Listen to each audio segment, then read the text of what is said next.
O Kadochikov, com deporte. Para dirigir o Wegana Mundial, los 7 referees latinos, nos trae de Salvador Aguilar Chicas, Rodrigo Moreno de México, Ocese Sankovic de Chile, Pitana de Argentina, Roldán Pérez de Colombia, Vera Rodríguez de Ecuador, Richie de Brasil. También lo tienen 3 referees suplentes de Perú, Carillo Casanova, de Guatemala, López Castellanos y de Panamá, Moreno Salazar. E atleta de taekwondo Stuart Smith, que ha participado em Wegana o de Sur e logra medalha de bronze, agora arriba Wall of Fame de Passeio Herencia. É o deportista está sentindo orgulhoso. Well, mi persona está contento con elogiarme para meter arriba Wall of Fame, para meter algo grandioso que mi país está admira e valora quando começa para nós. Well, é coisa que ajuda a mim está com dor como vai Holanda.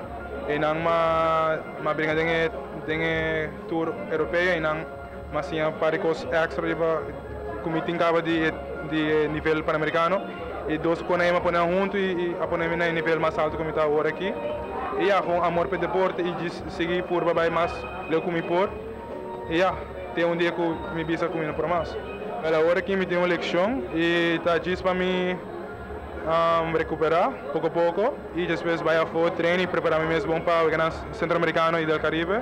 Você não 4 anos mais completa e agora que me quer sacar meu ouro para sobrar. Já gente não me quer dar lenga como me dar bronze, dar plata, pero ouro me dá ainda que man esse me quer vai buscar. Well para mim esse todo hope importante para mim sobrar. Hope é assim como lograr algo para Aruba e Comitê Olímpico Urbano e Subsídios e Governo e Federação na minha confiança que me poderá lograr medalha para Aruba e dicho hecho mais eu também não tenho que colocar como quer, pero mas lograr medalha assim e para mim todo um hobby importante que me poderá mostrar o comitê ainda e outro país também com a Aruba tem competência base pisada em Caribe que man por não Aruba não Aruba não é Aruba. Isso começa na Wegana CSE e depois na classificar para o programa pan-americano. Eu me classificar para o programa pan-americano e bem aqui sim, não é Guadalajara, me toco minha medalha como eu coi e me tô seguro que sim, nós estamos aqui ainda para o Wegana Olímpico 2016.